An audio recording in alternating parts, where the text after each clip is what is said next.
Bonjour et bienvenue au jardin aux oiseaux de Upi. Aujourd'hui nous allons faire un petit tour de ce jardin qui est historique. Nous allons vous faire découvrir ce parc et toutes les animations qui vous sont proposées.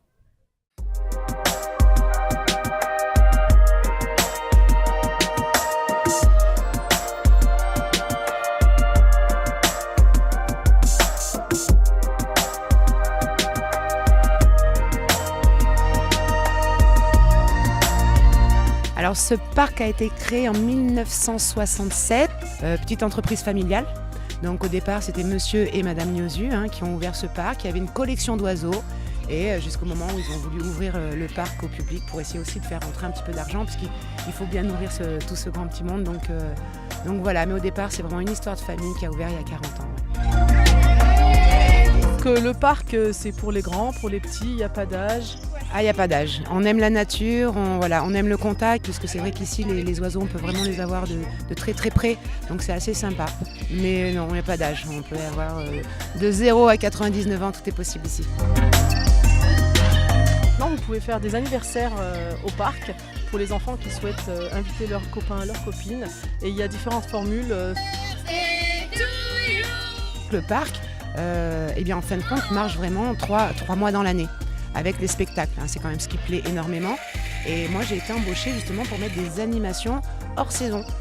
Donc on a commencé à créer les anniversaires, éventuellement les stages mini-soigneurs. Il y a une association qui s'est créée pour essayer de mettre du mouvement hors saison. Et ça marche petit à petit. Alors un anniversaire par exemple, il y a des thèmes. Si l'enfant est jeune, on va faire des pirates ou des cow-boys, il y a un grand jeu dans le parc, un jeu de piste ou une chasse au trésor.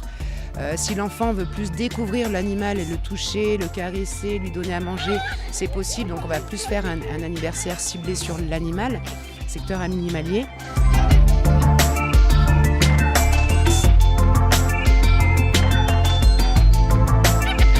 On peut trouver des thèmes, les princesses, on va se maquiller et puis aller danser avec les animaux. Donc nous, on va s'occuper de l'enfant et de ses invités pendant 1h30. Ensuite, il y a 20 petites minutes où là, les enfants font quand même une petite visite du parc avec leurs parents. Et ensuite, place au spectacle. Donc du coup, c'est vrai que de 1h30 à 5h30, c'est assez chargé avec les jeux gonflables en fin d'après-midi, c'est sympa. Ouais. Donc ça permet aux enfants de découvrir les animaux de plus près, de les toucher et de se mettre dans la peau d'un soigneur, quoi. Exactement, alors ça on le rencontre surtout sur les stages mini-soigneurs où vraiment il y a 3 niveaux, un petit peu comme au ski, première plume, deuxième plume, troisième plume, où les enfants sont vraiment avec nous. Donc par exemple, première plume, les enfants ça va être beaucoup le secteur perroquet, ils vont venir jouer avec les bébés perroquets, comprendre comment le perroquet fonctionne. Deuxième plume, c'est plus tourné au niveau de la fauconnerie. Donc là, ils vont vraiment faire des rappels avec une buse, un grand-duc. Donc c'est pareil, pour un enfant, c'est juste extraordinaire.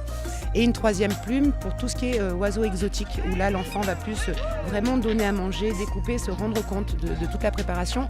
Rien que nous, à 4, on en a pour 4 heures le matin pour nourrir tout le monde. Et alors ce qui a été très très drôle, c'est qu'on avait fait des stages pour les 6-12 ans et qu'on avait les tout petits de 3 ans qui partaient en pleurant. Donc on a ouvert les mini plumes pour les tout petits le samedi matin. Et de l'autre côté, on a eu des parents qui repartaient en pleurant. Donc on a ouvert aussi le stage adulte. Donc le parc n'est pas subventionné par l'État puisque c'est un parc privé. Comment peut-on faire si on veut aider le parc pour ce financement? Il y a une association qui s'est créée. Voilà, donc il y a une association. Donc en effet, on a essayé de mettre en place différentes petites choses. Il y a par exemple le parrainage. Parrainage, vous adorez, je ne sais pas moi, les flamants roses. Vous allez parrainer pour 1 an les flamants roses en donnant 30 €, 50 €, 75 €. Donc selon un petit peu ce que vous apportez, nous on va faire un retour. Donc si vous êtes à la fourchette, on va dire admettons de 100 €, vous allez avoir tous les 3 mois une petite vidéo de vos neveux et nièces.